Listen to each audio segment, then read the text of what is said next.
Welcome to Happy Progress, the podcast that gets you to think differently about growth and success. I'm Alex Harris, and today I'm interviewing Amber Hurdle. Amber is a successful entrepreneur and business coach that helps leaders get to that next level in their executive careers. Amber and I go back a number of years because she was previously my business coach. If this resonates with you, please like and subscribe to this content so you can get all the interviews and success stories about growth, leadership, and success. Now let's get started with Amber. Welcome to the Happy Progress podcast. I'm Alex Harris. I'm here with Amber Hurdle. How you doing, Amber? I'm fantastic, Alex. Thanks for having me on your show. To get started, does progress equal happiness to you? I think it does not equal happiness for me, but I think that is an indicator that moves us towards hope, which is a big piece of happiness. So I define happiness, for me at least, and what I observe in my clients is that if you are purposeful and you have hope. So I'm doing something that I believe in, that I'm hungry to do, that I feel like I was put on this planet to do, and I can see where I'm going with that. And so I think the bridge between those two things would be obviously that progress. Mm-hmm. But being okay with sometimes we take a step back to move a step forward, and sometimes we have to fail forward as well. Do you think hope's enough, though? Is hope actually going to make us fulfill our needs or our purpose?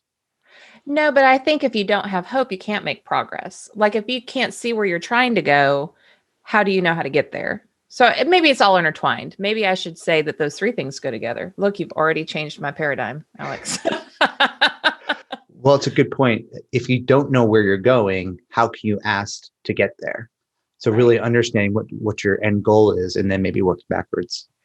And sometimes I think, it's not even necessarily having a clear end. Maybe it's just a clear next step, or maybe it's just belief that where I am now is not where I'm ultimately going to be. And so I'm just going to keep trying things. Like I'm going to go this direction. Oops, that didn't work. I'm going to come back. But it's the hope that I'm going to figure it out that will help me make that progress. Yeah. And I'm a data nerd. So progress to me, if I take a misstep and it doesn't work out, I don't get bummed about that anymore. That's just data to me that, okay, we're not going to try that one again. That didn't work. So let's do one of these 5,000 other things we can do. Yeah. Now you're an author, speaker, branding expert, business coach for leaders of all levels, entrepreneurs, executives. Are these the type of discussions that you have for them? What's holding them back from continuing their progress? Typically it's a confidence issue, in that the lack of confidence, and I don't care how confident they're perceived. There's usually some kind of like deep-seated lack of confidence. And that keeps them from ultimately becoming influential. And it's the influence that we need in order to really make our dreams come to reality. So a lot of the lack of confidence is because we've been designed, or we've been told through childhood or teachers or, bad girlfriends, bad boyfriends, we've been pre-programmed with all of these things that we think about ourselves, and we start putting all these layers and lies on ourselves. And there's two things that we typically don't do very well. And one is being able to define and articulate your value. Because you're looking externally for validation, it's very hard to take a step back. And, we were talking about self-awareness before the show, and I know that's something you and I both are so extremely interested in, having that self-awareness where you don't need the external validation. So defining and articulating your value. And then the second piece would be, I call it bubble wrapping. So this is one of my stickers that I give to my students in my leadership academy. I hate the term weakness. I don't like talking about strengths and weaknesses. I like talking about strengths, and then we bubble wrap the areas that need to be fortified. I am not a weak person. I also am not great at advanced math. That is not a weakness. That's just not what I was designed to do. So the way that I bubble wrap that is I hired a CPA and bookkeeper, and I don't mess with that kind of stuff. And I allow them to teach me enough so I know what's going on in my business, but I'm not going to be like, well, my weakness is I'm not great at accounting. I wasn't designed to do it. So if we can figure out how to create a strong personal brand and then protect that brand by putting environments around that brand, whether it's people environments, spiritual environments, physical environments, how you're organized in your office, and we bubble wrap the areas that are not where you shine. Now we're going to start building confidence because we're not looking for external validation, and we're not thinking, well, that's a weakness. That's where I like to start. Very interesting.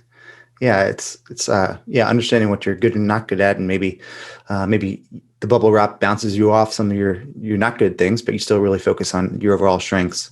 Absolutely. And it's even from a hiring perspective, like my team is my ultimate bubble wrap. It's like I've got somebody for project management, because can I do project management? Yes. Can I do it well and also be the face of my business and the person who delivers and, the client person? No. And then, anything that is like in the day, for the day, repetitive tasks, follow up with, that kind of stuff. That's not my jam. Right. I am not a weak person. That's just not my jam. And so I've got 3 people who are basically the opposite personality of me, and they love doing that stuff. And then I could go do what I love to do. Yeah. So take us through that. I know that you left corporate a number of years ago, and then you've turned essentially this into your own business through leadership, coaching, and workshops. Yeah. Oh, okay. Well, I worked for Gaylord Hotels, and I saw when Marriott purchased us, I gave the longest notice in corporate history, I'm certain. I gave 7 months, and then they asked me to stay an additional 8 months because of Mr. Marriott was coming, blah, blah, blah. And so I saw them through the internal rebrand. So all of the employee stuff, and from a brand level too, we all worked as a team to do that. The people who did what I do, which was basically be the internal PR. My department was like an internal PR firm for employees. So that I had to take a step back, because I'm like, okay, we plan 130 something events a year. We have all kinds of communication channels. I mean, from like videos to live event productions. I mean, we're talking pyrotechnics, break dancers, stilt walkers, like nothing was missed. And I'm like, this is such a fabulous place. Where do you go from here? And what I realized, with the help, total support of the senior leaders who still support me today, what I realized was what I really, really did best was help position senior leaders and the director level to be able to influence their teams and to be able to engage their teams. And so I did a lot of personal branding work internally, and I saw that breadcrumb. That's one of the principles that I teach is follow your breadcrumbs, go back into your history. No matter what job I had or the role was, I typically was like an internal publicist of sorts for the senior leaders. And so I decided to go to coaching school and got certified by the ICF, and then started coaching everyone from entrepreneurs to corporate leaders. And then I had corporations come in and saying, hey, Amber, can you do like a series of trainings for us? And I'm like, oh yeah, no big deal. Because again, I've done that kind of stuff before. And then I started having people like, Amber, can you come do a keynote? And I'm like, stand on a stage for like an hour and memorize something? I mean, sure, I can do that. I did speech meets as a kid. I was on the debate team in college. Like I spoke all the time, like to promote my business, but you're going to pay me to stand on. Okay, I could do that. And then of course I met you, and I learned all about online marketing, and I was like, oh, like I can create my own stage online. Check this out. Like I can teach not in a classroom at a corporation. I could teach online. And so it wasn't like I knew my next step. It was like, here's an opportunity. Does that align with my strengths? What kind of bubble wrap do I need to bring to this party? And then is it something that would help me fulfill my purpose? Yeah. And you've watched me. I've taken missteps. There's definitely been some things that were soul sucking. I'm like, why did I do that? And it hasn't just been a straight road to growth. And then COVID comes along and is like, oh, that's cute. That's what you wanted to do. Yeah, you're not going to get to do that. And so you have to take a step back and be like, okay, if not, what? And then how do we get there? Yeah. So it's been a zigzag, Mm-hmm. But, yeah. And now with COVID, I'm sure it has changed everything. We're probably not doing in-person workshops or public speaking. How are you dealing with the new normal? So there's three words that I just want to get rid of. New normal. So I guess that's two. Unprecedented and pivot. Like, I'm like, we need more new words by the end of the year. I'm not picking on you. I'm just being silly. But what I've decided, or what we've decided, is that, okay, we can't go to people. So how do we create an environment where they can come to us online, where it doesn't feel stale, where the warmth that they expect from the Amber Hurdle consulting experience is still a part of that? A lot of people do online courses and they're hands off. For me, I do an online leadership certification course. So again, I'm answering the needs of my corporate clients while also just giving a bonus to my entrepreneur clients. Like, you are going to get a certification, like it will automatically populate your LinkedIn profile. So there's value to something tangible that is not just like, it doesn't feel like I learned how to, and I'm not belittling this, but from a corporate perspective, saying, oh, I took a fun, like, how to paint course online, like, that's not going to add any value to that corporate expectation of bringing your learnings to work and then making us money from it or saving us money from it. So just trying to address that, trying to address that warmth. So I meet with everybody twice a week live, so they get access to me. Mm-hmm. I'm very involved, like I would be in the classroom. I'm just trying to figure out continuously, if I was on site with this client, what would that experience be?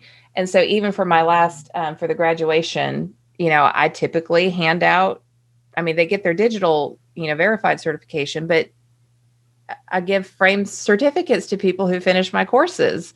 And so I wanted that to happen. So we put together boxes with that. And, if we were going to have refreshments or some kind of celebration, like, we put snacks and things in there, and we put, stickers and tchotchkes and all the stuff that I would have put in the room while they were learning from me. And so we got to get out of our boxes. If we can't do it this way, and I showed you this but how can we do it? Well, I think it's a good point. Obviously everyone has now moved to virtual meetings and everything else.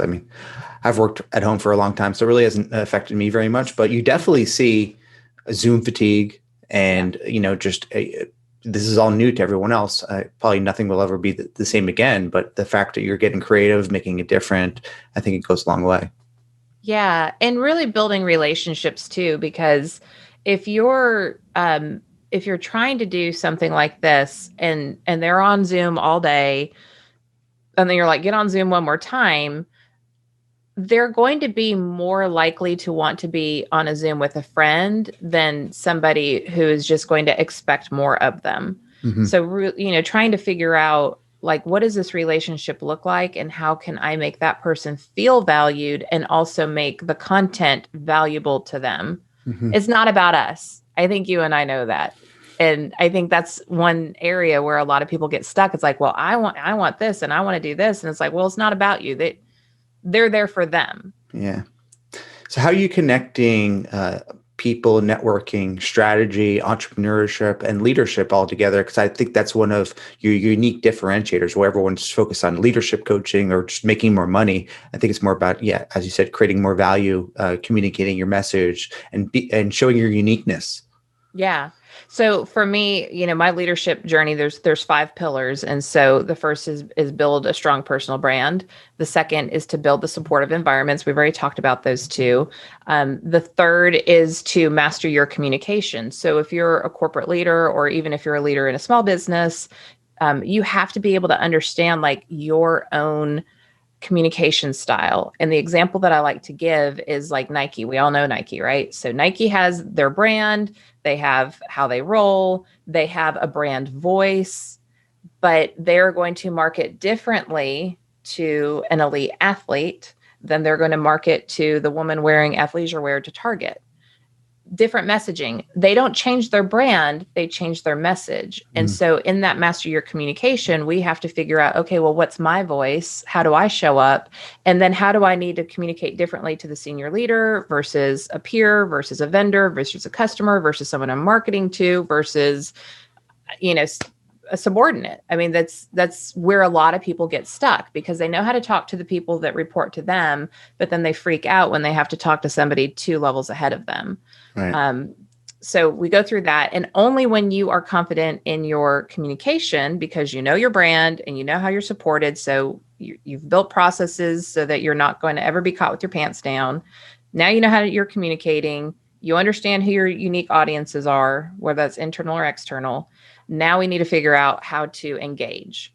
So that's something you're masterful at from a marketing perspective. I'm far better on it internally.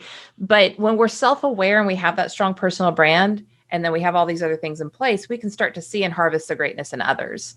And so when people feel like you get them, whether you're marketing to them, and it's like, oh my gosh, yes, those are my problems. You're going to solve that with a face cream. Oh, fantastic. Or it's something internal like, this person has an interest in, photography, and we're going to allow this person to start capturing all, the events as part of their job. And that's going to keep them more engaged because now they're doing something that they're passionate about. So we have to be able to know ourselves so we can see what other people are made of. And then once you have all those things in place, then we're going to really start honing in on our influence. And that's really being able to just guide and focus people and processes because they want to do it for you. They buy into your ideas. They respect you, and you're able to mobilize all of that towards success. Yeah. Just quickly on branding, because I think it's a point that's important. Are you following like the hero's journey to put together like a story about what maybe the influencer or the executive has been through? Yeah. Take us through some of that branding process. Yeah, so that's really important, the whole storytelling piece. And I don't necessarily take them through, the hero process. What I want to do, and this is part of the follow your breadcrumbs, is like, well, I really want to know what makes you unique. And so let's go back through your life's history all the way down to as early as you can remember. And let's figure out what are the commonalities. Like, what were you known for as a child? What were you known for in junior high? What were you known for in high school? What were you known for in college if you went? And your various jobs, what was the connecting thing? And it doesn't have to be like, oh, I was a great accountant. Like it could be, I've always been the person who, rallies for all of the birthdays, and I always lead the company potlucks and that sort of thing. Okay, so now you're an accountant who is like very people oriented, that notices the little things about people. So, okay, I see that. Now let's start talking about, your body of accomplishments. What have you been recognized for with awards? Or, can we put some numbers and figures around this? Women especially are terrible at this. It doesn't even dawn on them. I'm like, okay, well, how many people did that project impact? And it's like, well, gosh, I never thought about that. And I'm like, well, if you want to become an executive, you're going to have to be able to prove that you've moved the needle, and that's data. So it is a combination of being able to tell the story of how you show up the way that you show up, and then also why you have the chops. So using me as an example, not many people can say that they discovered personal branding because they got knocked up at 16. I can tell that story.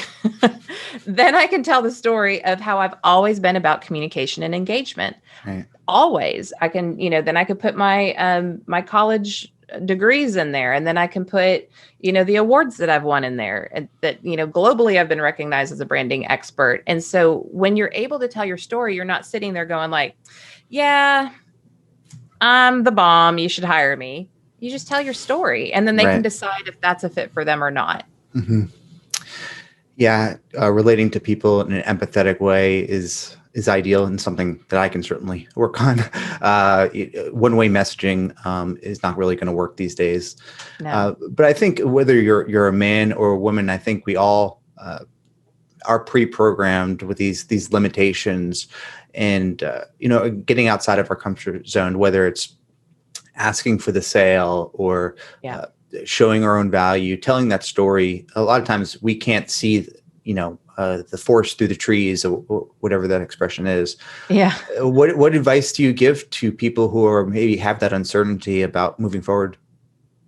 Well, one of the exercises that I do is it's like a 360, but not quite a 360. It's just a reach out exercise. And so there's a series of questions that they have people through different areas of their life so that we can find commonalities. Because so how I show up to the bar is not how I show up to church. You know what I mean? So I'm going to ask everybody and get everybody's opinion on these questions so I can start finding those that the common threads that people perceive of me.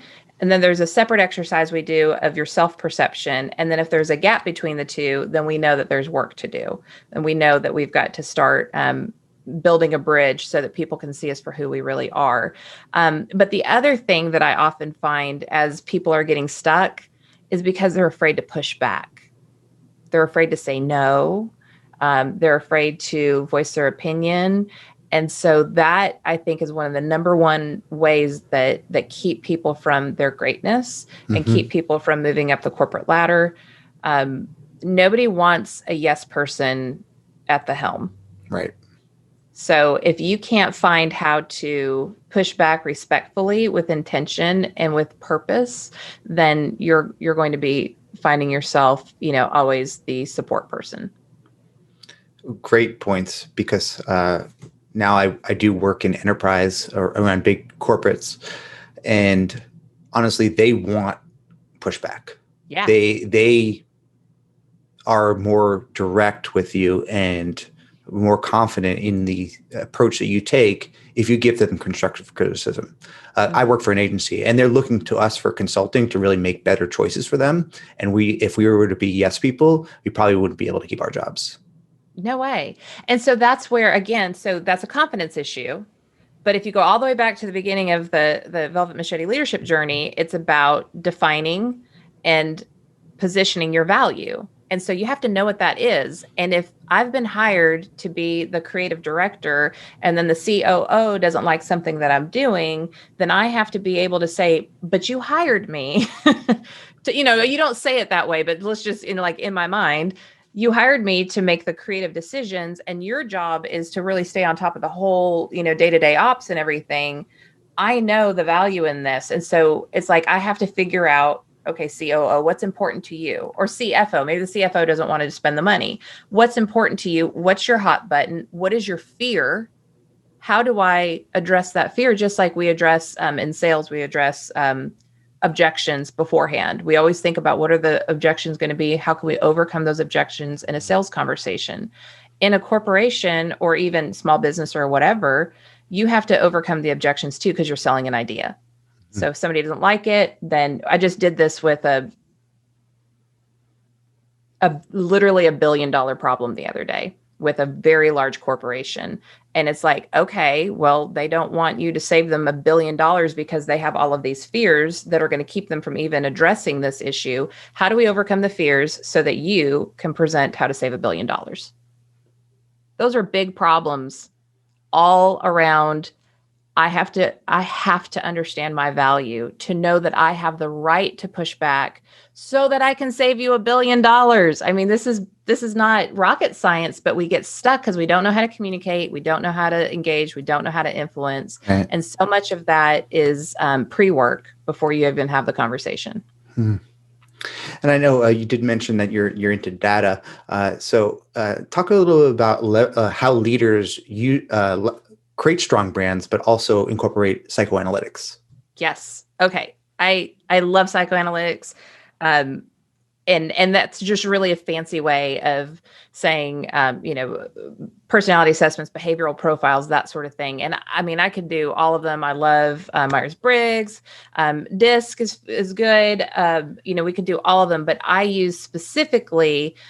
encourage my people to understand behavioral profiles. And so what that looks like is not, can I do the job? It's not, does my resume say I can do the job? It's, will I do the job, and will I do it well over time? And so what that looks like is,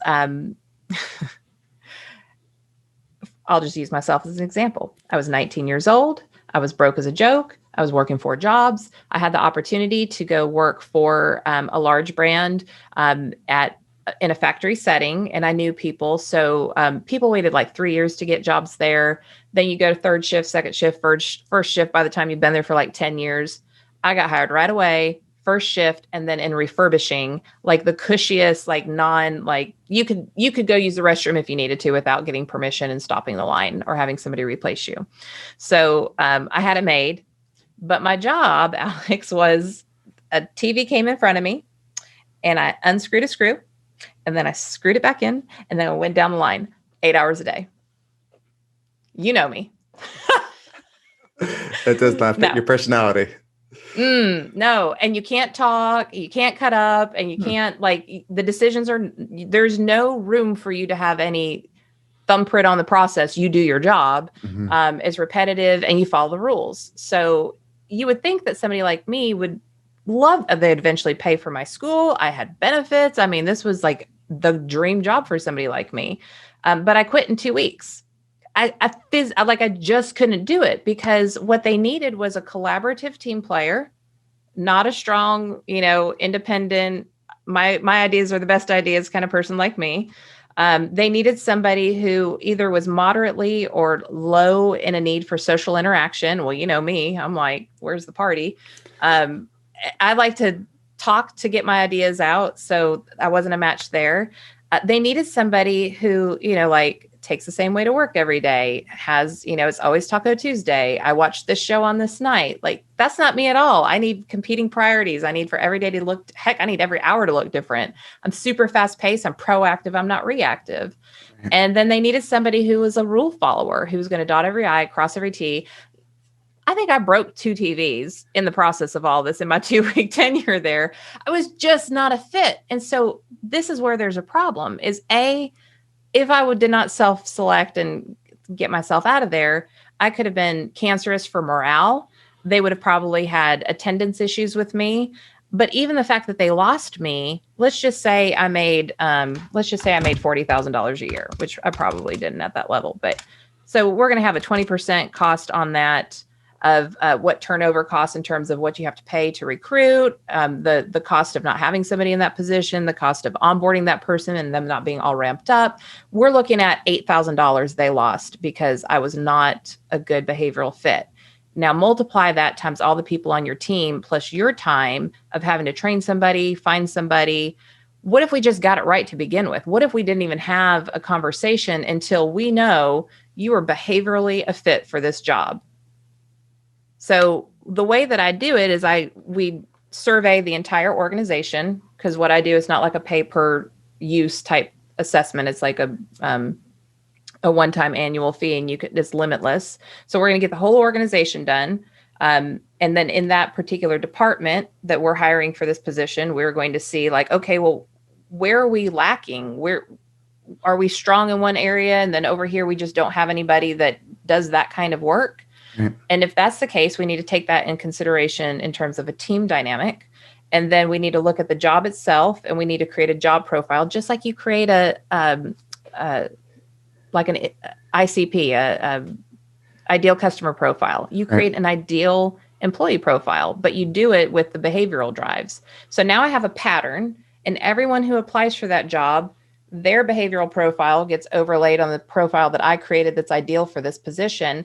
And now, especially today, when you can have 1,000 candidates, because now everybody's at home and you don't have to hire people within a 50-mile radius. You can hire anybody in the United States. So now we got to filter that down.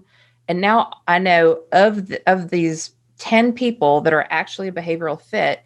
Now I can look at their resume. Now I can have the interview and make sure their heart and their values and everything are in alignment with me.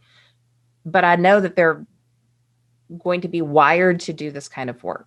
Mm-hmm. And if you don't have that, then you're going to have people like me being like, bye, I'm not screwing a screw every day. I didn't know I didn't like that, but guess what? I don't like that. Yeah. Well, you could definitely see that Amber is an exceptional leader, but she's also a great business coach. She was actually my business coach previously in the past, and that's why I wanted to bring her on. Let's tell a little bit people about the Velvet Machete, what's next for you, and how people can find out more about you.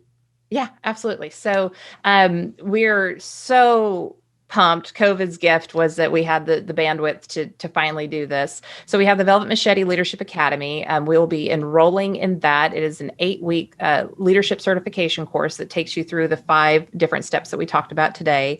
And that, again, we'll be enrolling in that at the end of October. It starts November 2nd, if I recall. And then graduates of that, which we've already had our first class come through, are eligible to join the Velvet Machete Leadership Society. So Alex, I'm so tickled pink of the guest experts. Every month you get a guest expert interview. We're talking about like internationally recognized people, Speakers Hall of Fame. I mean, people get paid like $20,000 to go do a speech or like come in to hang out with the society, which is fantastic.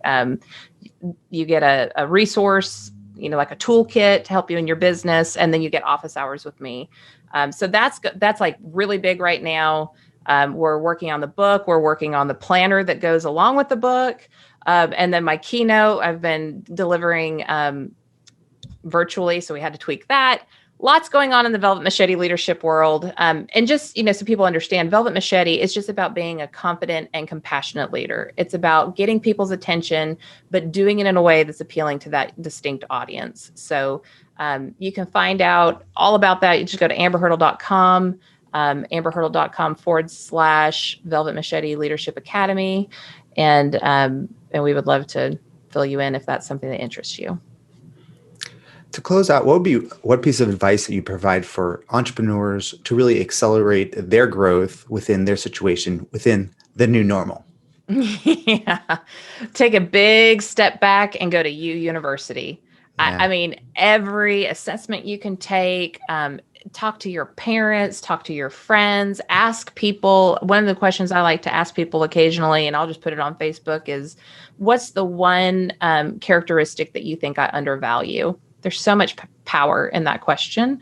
And it helps you understand how people perceive you and maybe what you're missing. Because like you said, sometimes you can't see the forest for the trees, and it's hard to use our superpowers on ourselves. So just really becoming as self-aware as you possibly can will just be magical for you long-term. Thank you, Amber. Thank you. Thank you for making Happy Progress part of your day. How are you going to take advantage every day? Please let Alex know by visiting the website happyprogress.com. Together we will prove that progress equals happiness.